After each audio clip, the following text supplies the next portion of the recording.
The state's plan to overhaul the business licensing regime is facing pushback from the National Employers Association of South Africa, which represents some 7,000 businesses, and says the changes amount to BEE in disguise. Neasa objects to the proposals allowing local councils to give preferential licensing to small business owned by disadvantaged groups, including simplified applications, lower fees, or even fee waiver measures that could stretch already cash-strapped municipalities. The Small Business Development Department has extended the public comments deadline to the 28th of November, citing strong national interest and a request for more time to respond. I'm joined now by the Minister for Small Business Development, Minister Stella Ndabeni. Minister, good to have you, and thank you very much for your time. It's not just national interest, it seems, that is being sparked by this proposed bill, but is also a pushback. Why is it that, whether is it the licensing of spaza shops or now the licensing of small business, there seems to be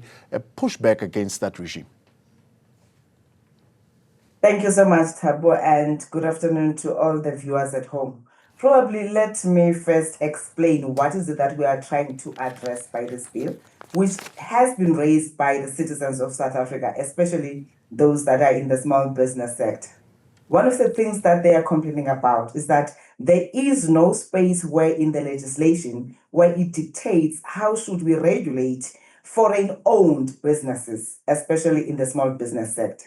Secondly, it then complains that there's lots of fragmentation. As you look into the current Act of 1991, it gives all the authority to the municipalities. It doesn't then determines what is it that must be done by the province, although minimally it provides that, but it doesn't provide what is entailed in the Constitution in terms of the cooperative governance.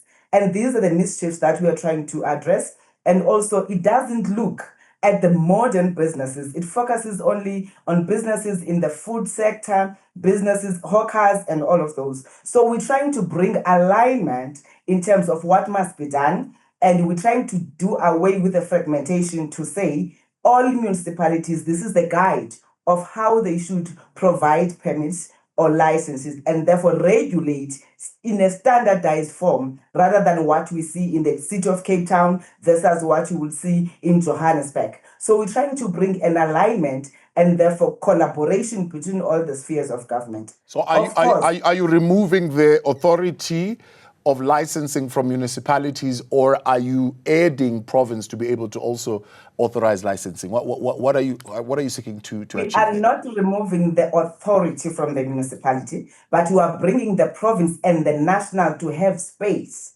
in order to ensure that we don't experience what is currently happening. Businesses are not regulated because there is no capability on the municipalities. So now we are beginning to look at the different functions. What is it that the province must do? What is it that national must do? What is it that the municipalities must do? And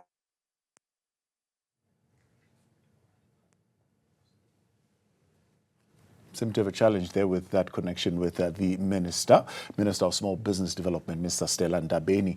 I think our connection would have been cut off there as she explains the purpose of the overhaul of the Business Act of 1991, saying it's particularly to address three areas. One, foreign ownership of small businesses, fragmentation in as far as the authority of licensing between province, municipalities, as well as national, to give national and province space to be able to intervene there, but also speaking about the types of businesses that would have been certainly licensed, saying there was no envisaged modern businesses within that space. All right, we seem to have lost her there, unfortunately.